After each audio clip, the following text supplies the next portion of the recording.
రెండో వారు భగవాన్ బాదరాయణ ద్వైపాయన వేదవ్యాసులు జగద్గురు. మూడవ వారంటే మా పూజ్యపాదులైన శంకర భగవత్ పూజ్యపాదులు మూడో జగద్గురు. ఈ ముగ్గురు తప్పితే నాలుగో వారు జగద్గురు ఎవరు కాలేదు, కామోడు కూడా. జగద్గురు వ్యాఖ్య ఎలా వస్తుంది గుర్తా? అది ఎవరు ఇచ్చే బిరుదు కాదు. నేటి కాలంలో బిరుదు కూడా రిటర్న్ ఇస్తున్నారు. ఇంత మూర్ఖులయ్యారు. పద్మభూషణ్, పద్మశ్రీ ఇటువంటి భారతానికి అనుసంధించి భారతంలో ఏది గౌరవం ఉంటుందో అటువంటి భూషణాలను ఈ మూర్ఖులు త్యాగం చేస్తున్నారు రాజకీయులు. వీరెంత మహామూర్ఖులు రెండో వారు ఎవరు లేరు. ఎందుకు? తెలుగులో ఒక వాడకం ఉంది, పూర్వకాలంలో మరాఠీలో కూడా మాట అంటారు, కుక్కకు పాయసం అరగదట, వీళ్ళగా బిరుదులు అరగదు.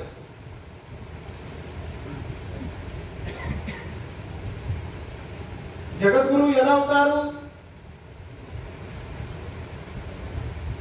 గీత పైన భాష్యము, బ్రహ్మసూత్రం పైన భాష్యము, ఉపనిషత్తుల పైన భాష్యము, ఈ మూడుటి పైన ఎవరు భాష్యం రాస్తారో వారే జగద్గురులు అవుతారు. ఈ మూడుటి పైన భాష్యం రాసిన వాడు ఒక్క మహాపురుషుడు. మా పూజ్యపాదులైన భగవత్ పూజ్యపాదులు శంకర భగవత్ పూజ్యపాదులు. మిగిలిన వారు ఎవ్వరు జగద్గురు కాదు. వారు పేరు పెట్టుకున్నారు. నేను కూడా అనుకుంటాను నాకు జగద్గురు అనండి అని, కానీ నేను అనుకుంటే నేను జగద్గురు గాను.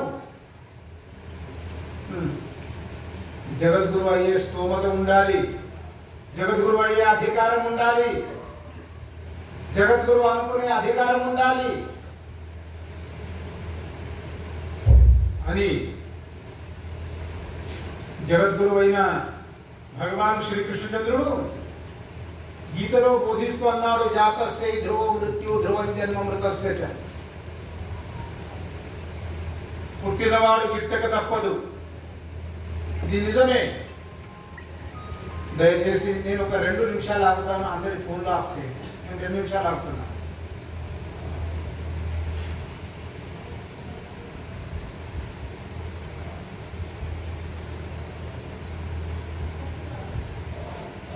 పుట్టినవాడు గిట్టక తప్పదు. ఇది నిజమే. అందరూ చనిపోతారు. కానీ असो ऐसे सकल ही गेले परंतु एकची राहिले जे स्वरूपाकार झाले आत्मज्ञानी. ఎవరికి స్వస్వరూపానుభూతి జరిగిందో ఆ కోటి మహాపురుషులు ఎప్పుడూ చనిపోరు. వారు ఎప్పుడూ శాశ్వతంగానే ఉంటారు. వారి శరీరం వెళ్తుంది, వారు శాశ్వతంగానే ఉంటారు.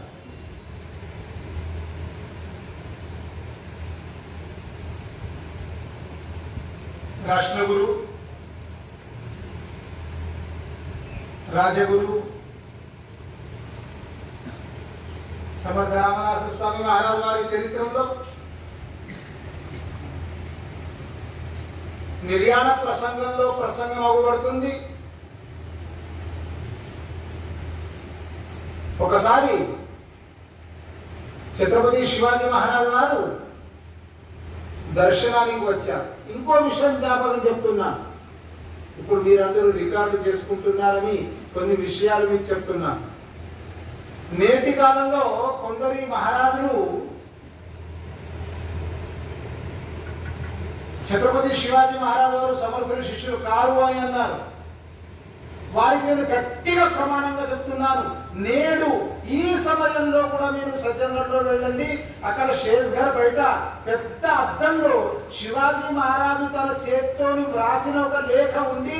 ఆ లేఖలో స్వయంగా శివాజీ మహారాజు వ్రాసి ఉంచారు, నేను ఈ తిథి నాడు ఈ ముహూర్తానికి ఈ సమయానికి ఈ చోట్లో సద్గురు సమర్థ రామదాస స్వామి మహారాజు వద్ద అనుగ్రహం పుచ్చుకున్నాను అని వ్రాసి ఉంచాడు. అక్కడ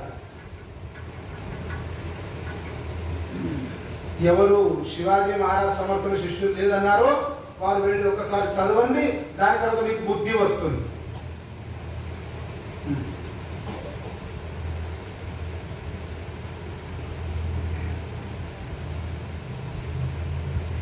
तुकाराम महाराज దగ్గర వెళ్ళారు శివాజీ మహారాజ్ అనుగ్రహం ఇవ్వండి.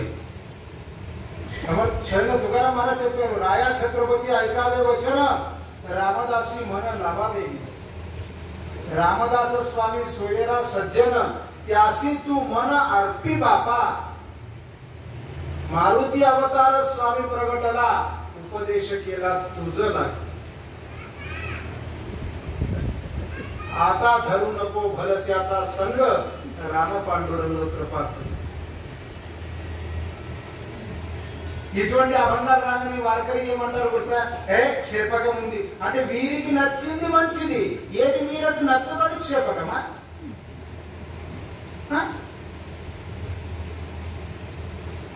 వీరికి ఏమి నచ్చవో అది క్షేపక భంగా అని అలా ఉండదు, అలా ఎప్పుడూ ఉండదు అని అని శివాజీ మహారాజ్ వారు సమర్థుల అనుగ్రహం తీసుకున్న తర్వాత కొన్ని సంవత్సరాల తర్వాత ఒకరోజు సమర్థుల దర్శనానికి సాఫల్లో వచ్చారు.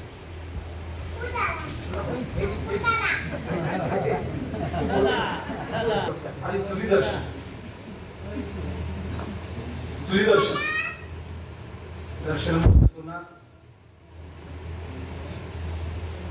దర్శనం పుచ్చుకున్న తర్వాత శాలివాహన శకము 1602 చైత్రశుద్ధ పూర్ణిమ నాడు, దీనికి హనుమ జయంతి పూర్ణిమ అంటారు. ఆ రోజు ఛత్రపతి శివాజీ మహారాజ్ వారు తన దేహాన్ని త్యాగం చేశారు. నేటి కాలంలో చాలా చోట్ల శివ జయంతి అవుతుంది, నాకు చాలా ఆనందం ఉంది. కానీ ఎట్లుంది గుర్తా, మీరు అందరి పేయిలో ఆ ఒక్కరోజే శివాజీ మహారాజ్ వస్తారు, రెండో రోజు శివాజీ మహారాజ్ వాళ్ళ పేర్ల కనిపించారు. ఆ ఒక్కరోజు మాత్రం తాగి తందాన చేస్తూ శివాజీ మహారాజ్ జులూస్ తీస్తారు. ఆ అభిమానం మీకు ప్రతిరోజు ఉండాలి, ఆ ఒక్కరోజు అవసరం లేదు. శివ జయంతి ఒక్కరోజు వద్దు, శివాజీ మహారాజు మీ హృదయంలో ప్రతిరోజు ఉండాలి, ప్రతి క్షణంలో ఉండాలి. समर्थन ఏం చెప్పారు, शिवरायाचे 8वावे रूप, शिवरायाचा 8वावा प्रताप, शिवरायाचा 8वावा साक्षात भूमंडली. ఇది ప్రతిరోజు కొరకు చెప్పారు సమర్థులు, ఒక శివ జయంతి రోజు కొరకు చెప్పలేదు.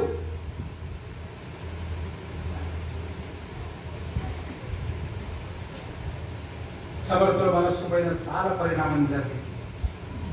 శివాజీ మహారాజ్ నిర్యాణం ఆ రోజు నుండి సమర్థులు ఏకాంతంలో ఉండడం మొదలు చేశారు. సమర్థ ప్రతాపం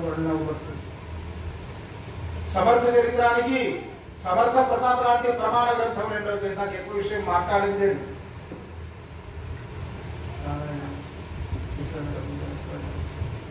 ఒక విషయం చెప్తాను, సమర్థ చరిత్ర ఇంత విశాలంగా ఉంది. నేను బ్రతికి ఉన్న రోజు నేటి నుండి నా ప్రాణం పోయే వరకు ప్రతిరోజు 3 గంటలు మాట్లాడితే కూడా సమర్థ చరిత్ర పడదు. ఇక ఆయుష్ ఇచ్చే సమర్థుల చేతిలో, ఆ సేవ చేసుకునే సమర్థుల చేతిలో కానీ అంత విశాలమైన సమర్థ చరిత్ర. ఇంకోటి చెప్తాను, ఈ ఎందరో మహాపురుషులు అయ్యారు. వీరి ఇద్దరు ముగ్గురు చరిత్ర ఎంత ప్రామాణ్యంగా దొరకదు. ఈ ఇద్దరు మహాపురుషుల చరిత్ర, రెండోది వేరే వారికి ఎవరికి ప్రామాణ్యంగా దొరకదు. ఒకటి సమర్థులది, రెండోది శంకరాచార్యులు. వీరి ఇద్దరి చరిత్ర పూర్తి ప్రామాణ్యంగా దొరుకుతుంది. ఏ రోజు ఎలా జరిగింది, ఎక్కడ జరిగింది, ఎందుకు జరిగింది అంత ప్రామాణ్యంగా దొరుకుతుంది అని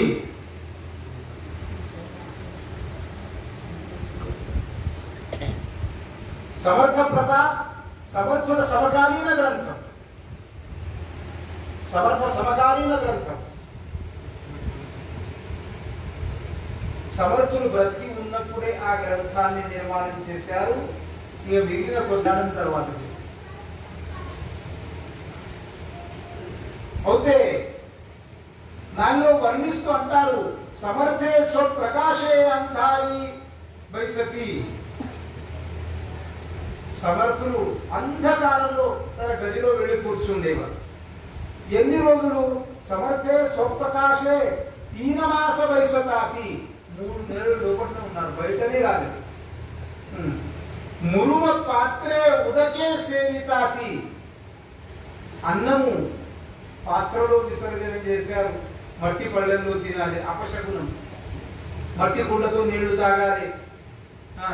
శకల పాత్రే గేవుని ధావతాతి అరణ్యాకడే దృష్టిన్నాయి. ఆ మట్టి పాత్ర పలుగొట్టాలి, అవి తీసుకుని అరణ్యానికి కొడుకుపోతారు.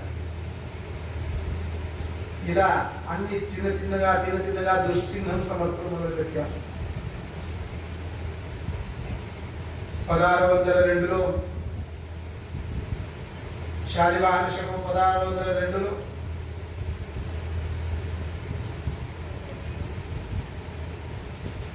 నేడు మా భారతీయుల దుర్దైవం. వీరికి శాలివాహన శకం తెలవదు, ఇస్వి కావాలి. శాలివాహన శకం తెలవదు, మా చైత్ర వైశాఖాలు తెలవదు. జనవరి ఫిబ్రవరి తెలుస్తాయి. జనవరి ఫిబ్రవరి ఎవరు తెలుస్తాయి గుర్తా? నాకు ఎవడో ఈ పేరు పెట్టిన వాడు నాకు చాలా నచ్చింది. జనవరి ఫిబ్రవరి పేరు పెట్టింది. మొదటో పేరే ఉన్నది జనవర్,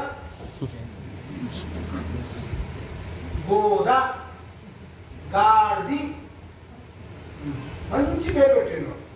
నేను వాడు ఇప్పుడు బ్రతికి ఉంటే నా మఠ తరపున నేను సత్కారం చేస్తుంది. ఆ జనవరి అని పెట్టినవాడు ఆ సంవత్సరమే జనవరి, నెల కాదు, సంవత్సరమే జనవరి. మనుషుల సంవత్సరం కాదు, అది గార్దుల సంవత్సరం నెలలు. అయితే శాలివాహన శకం 1602లో సమర్థులు చాపలకు రామనవమికి వెళ్ళలేదు. నేటి వరకు రామనవమి ఉత్సవం చాపల్లోనే అవుతుంది, సత్యవరిలో కాదు. సత్యవరిలో దాసనవమి ఉత్సవం. స్వయంగా నిరు గోస్వామి అంటారు, మహోత్సాహతో చాపళీ నిత్యనేమి కరీ విశ్వయాత్రా మహారామ నవమి గణానంద సంకీర్తనీ మగ్న భావే నమో సద్గురు రామదాసా శివావే. సద్గురు సమర్థ రామదాస 1602లో రామనవమికి వెళ్ళలేదు. 1603లో శాలివాహన శకం 1603లో శ్రీరామనవమికి వెళ్ళారు. ఉత్సవం పరిపూర్ణంగా అయింది. ఉత్సవం పూర్తి అయినాక అప్పుడు ఛత్రపతి శివాజీ మహారాజ్ ఉన్నప్పుడు సమర్థులు శివాజీ మహారాజ్ అన్నారు, శివా जी महाराज, अरे रामासमोर दीपमाळ बांधायची आहे रे. रामने जर दीपस्तंभ कटले అలాగే ఏమన్నారు? उत्साह स्थळाचा बळी परिमहा घळयेत जोकी वसे शहाजी सुत भोसला गणपती शब्दासी पाळी तसे बुद्धीचा उदधी महाबळ निधी कार्यासी केला असे ऐसा सद्गुरु हा अनंत कवीचा बद्धासी तारी तसे. सद्गुरु समर्थ रामदास स्वामी महाराज की जय. ప్రతిరోజు అయితే అని మీకు వీలు ఉండదు. ఈ రోజు అయితే ఎన్నిసార్లు ఎక్కువ అంటే అంత మనసు.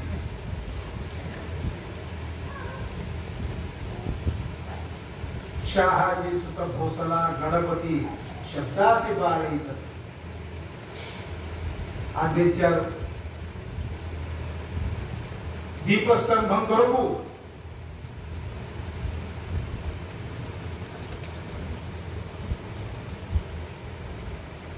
దేవాలయ భాగం కూడా కట్టడం కొరకు ఎన్నో రత్నాలు వజ్రవైడూర్యాలు డబ్బు ఇదంతా తెచ్చి పారివేశారు శివాజీ మహారాజ్ గారు. ధాన్యగ్రహంలో కోశాగారంలో తెచ్చి పెట్టేశారు. అక్కడ ఉన్న కోశాధికారికి చెప్పారు, ఇంకా ఎంతవరకు అంత ఇస్తాను, అంత చక్కగా వ్యవస్థ చూసు అలాగే ఇస్తాను అని చెప్పి శివాజీ మహారాజ్ దేహత్యాగం చేశారు. ఒకరోజు సంవత్సరం ఇప్పుడు 1603లో రామనవమి ఉత్సవానికి సాపల్లో వెళ్ళారు. కార్భారి అక్కడ వచ్చారు. హనుమ జయంతి ఉత్సవం సంవత్సరం కూర్చుని ఉన్నారు సాపళ్ళు. సాపల్ చిన్న క్షేత్రం కాదు, చాలా ప్రాచీన నగరం. సమర్థ ప్రతాపంలో వర్ణిస్తూ చంపావతి నామే రామరాజధాని అని వర్ణించారు. దాని పేరు చంపావతి నగరం. ఓకే, కార్భారి చేరు ముఖ్రించి నిలబడ్డారు. స్వామి, ఏంటిది? రాముని దీపస్తంభం కట్టాలని, దేవాలయ భాగం కట్టాలని తమరు ఛత్రపతి ఆజ్ఞాపించారు. అవును, మరి ఆ డబ్బు ఉంది, రత్నాలు ఉన్నాయి, వజ్రవైడూర్యాలు ఉన్నాయి, మరి అవన్నీ తెచ్చి కార్యం మొదలు పెడతాను. తీసుకురా, ఎంత ఉందో ఒకసారి చూద్దాం. తీసుకొచ్చారు. ప్రముఖుడు నలుగురు కూర్చున్నారు. శిష్యుడు ధనికులు కూర్చుని లెక్క పెట్టడం మొదలు పెట్టారు. సువర్ణ ముద్రలు వేరే వైపు, రౌప్య ముద్రలు వేరే వైపు, వజ్రవైడూర్యాలు ఒకవైపు, అన్నీ తీస్తున్నారు. సంవత్సరం అన్నారు, ఉద్ధవా जी महाराज बाहेर कोणी याचक आहेत का बघा. బయట ఎవరైనా విచ్చేవారున్నారా రమ్మని? చాలా మంది కూర్చుంటున్నారు. అందరూ వచ్చారు. ఉద్ధవా జీ మహారాజ్ ये वाटून टाक, అది ఆ విచ్చేవాళ్ళకి చేయి. ఎవరికి అనే ధైర్యం లేదు.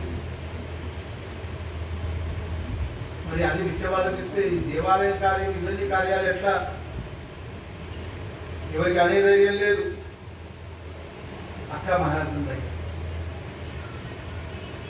అక్క మహారాజ్ ఉంది అన్నాడు. స్వామి,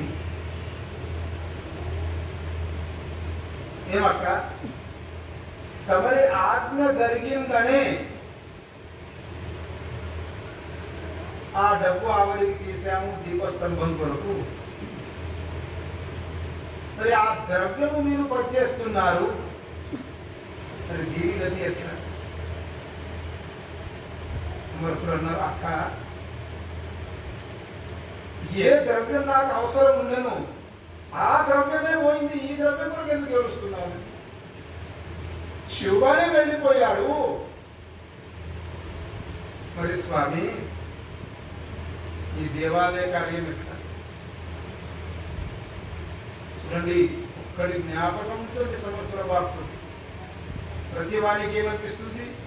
నేను చేయడంతో కార్యం అవుతుంది, నా వలన అవుతుంది. సమర్థులు ఏమన్నారు? కర్త మీ మనసి తేనే కష్టి హోసి, రామ కర్త మనతా పావసి, యశ కీర్తి ప్రతాపం. మనం చేసేవారం కాము, రాముడు చేసే. నేను చేస్తున్నానని ఎప్పుడు అనవద్దు. నా వలన అవుతుంది అన్న అహంకారం ఉండవద్దు. నేను అని ఎక్కడ వస్తుందో అక్కడ దాని వెనుక మన సర్వనాశనం కూడా వస్తుంది. కానీ బుద్ధి ఎప్పుడు ఉండవద్దు, బుద్ధి ఎప్పుడు ఉండవద్దు. మన ధర్మాన్ని త్యాగం చేయవద్దు. చూడండి, మానవుడికి అహంకారం ఎప్పుడు వస్తుంది గుర్తా? మానవుడికి అహంకారం ఎప్పుడు వస్తుంది? ఎట్లుంటుంది గుర్తా? మానవుడికి అహంకార విషయాలు చెప్తాను.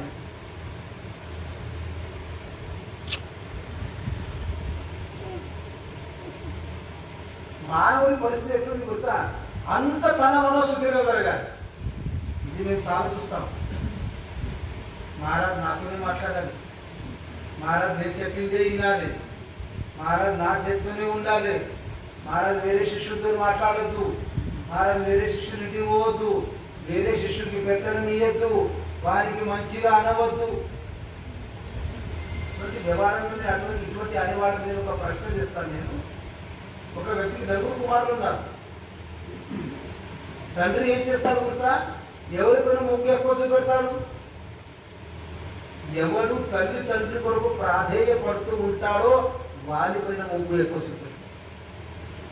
అదే మాదిరిగా ఏ శిష్యుడు తన సంప్రదాయాన్ని బట్టి నడుస్తాడో, సంప్రదాయాన్ని బట్టి ఉంటాడో, సంప్రదాయాన్ని విడిచి తన తాత ముత్తాతలు మన తండ్రి ఒక దగ్గర అనుగ్రహం తీసుకున్నాడు, త్రోవ ఇచ్చేది ఇంకో త్రోవ పోయేది పోండి. కానీ దీనివల్ల ఈ నేడు మీకు ఆనందం అనిపిస్తుంది, కానీ అది ముందు నడిచి సంప్రదాయ త్యాగం చేయడంతో తన సర్వనాశనం జరిగింది. చాలా చెడు అవుతుంది. అహంకారం వచ్చే కారణాలు ఏంటి గుర్తా? ఒక విషయం చెప్తాను నేను. మహాభారతంలో అనుశాసనిక పర్వంలో చెప్తూ పితామహ భీష్ముడు ఇంత మంచి చెప్పారు ఈ విషయంలో. అహంకారానికి రెండో కారణం చెవులట. చెవులట ఎందుకు? ఖాళీ మంది ఉంటారు, మా మరాఠీలో వాడుతుంది, రికామ్ టేపులే కావాలా ఉపద్రవం. ఎవరికి పని ఉండదు కదా, వాళ్ళు ఏం చేస్తాడు? ఇద్దరు మంచిగా ఉన్నారు, ఆడకూడదు మరాఠీ వాడికి దగ్గర చేస్తున్నారు, నీకు దూరం చేస్తున్నారు, కూరగాయలు పెట్టి వీనికి ఏం దొరకదు, వారి సర్వనాశనం. మహారాష్ట్ర వారు ఎక్కడ దగ్గర ఉంటాడో అలాగే దగ్గర ఉంటారు, వారికి ఏం తేడా కాదు.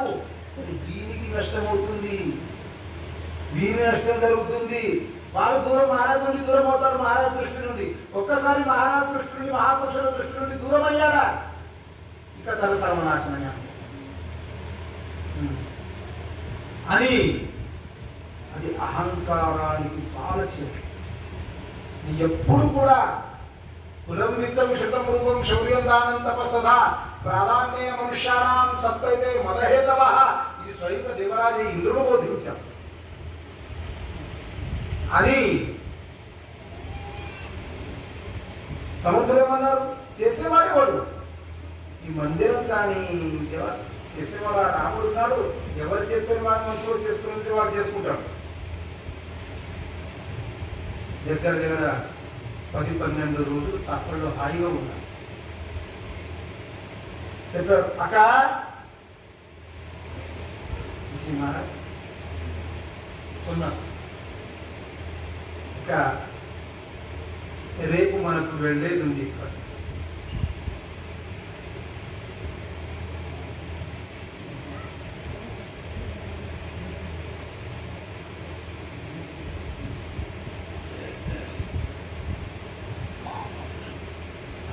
ఇక్కడ రేపు వెళ్దాం.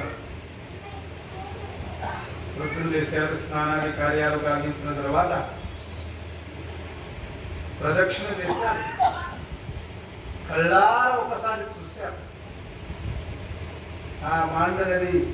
జయనే రాఘవమూర్తి మాండ వసుతే చీయేతిరి స్థాపిరి జయ ధ్యాని విని శంకరాదిరది రక్పంకజీ భావిది चीछे ध्यान धरुनिया गिरिवरी जो गुप्तराहात से ऐसा सद्गुरु अनंत कविचा बद्धा सितारी तसे सद्गुरु समरधरा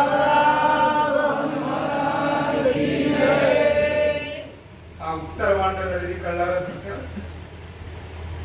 మా సంప్రదాయంలో గంగా, యమున, గోదావరి, తాపి, నర్మదా, చంద్రభాగ ఏ నదులకు మహత్వం లేదు.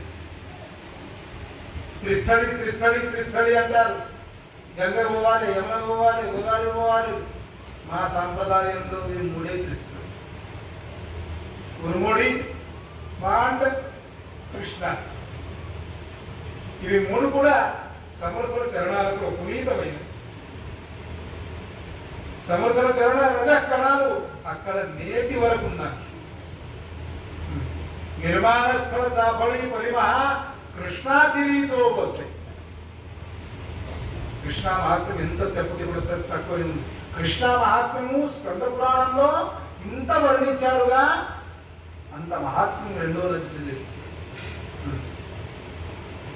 స్వయంగా సమర్థులు అన్నారు, హరిహర సుందర పోగా ఐక్యాస్యాలే ప్రేమానందే బోధే మిళనీ మిళాలే ఐసియా సంగమి మిసలోని గేలే రామదాస తెంచి వంది బాగుంది. ఇంత గొప్ప అధికారం కృష్ణని.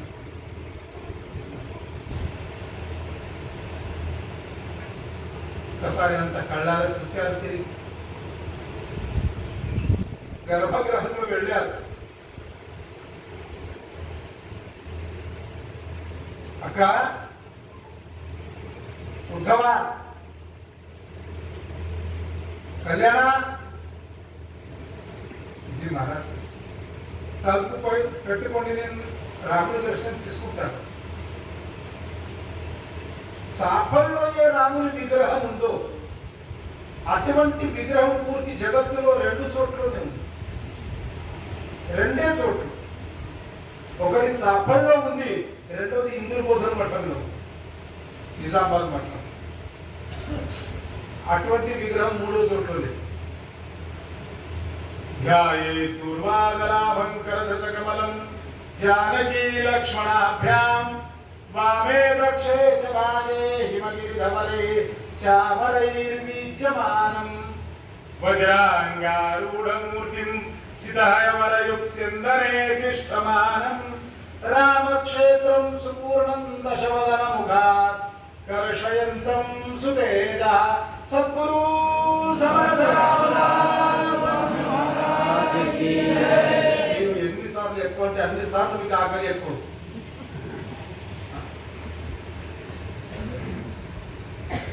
లోనికి వెళ్ళారు. కళ్ళారా ఆ చక్కటి రాముని స్వరూపాన్ని చూశారు. వారికి ఏమి సంవాదం జరిగిందో రాముడే. కానీ అంతకాలంలో సమర్థులు 2 పదాలలో,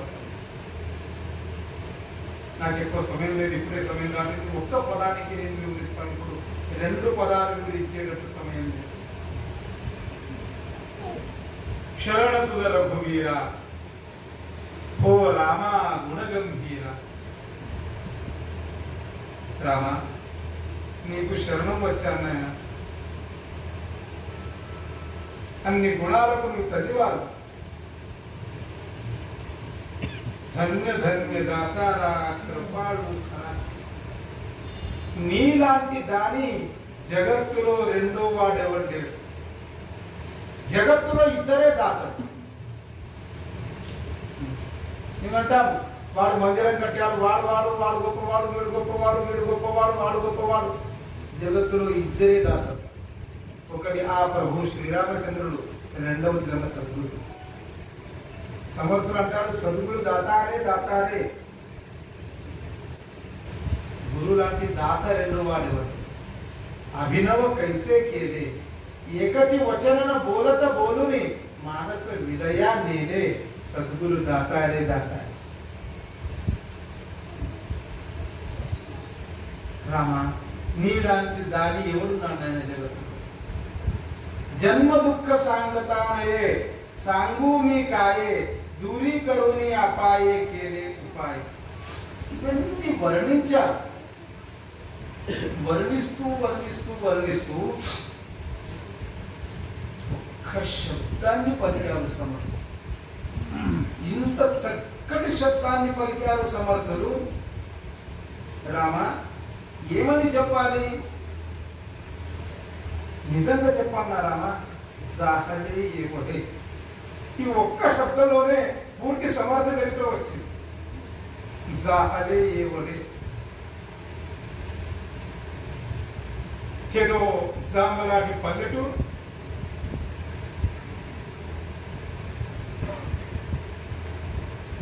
గోదావరి ఒడ్డున ఉన్న గ్రామము,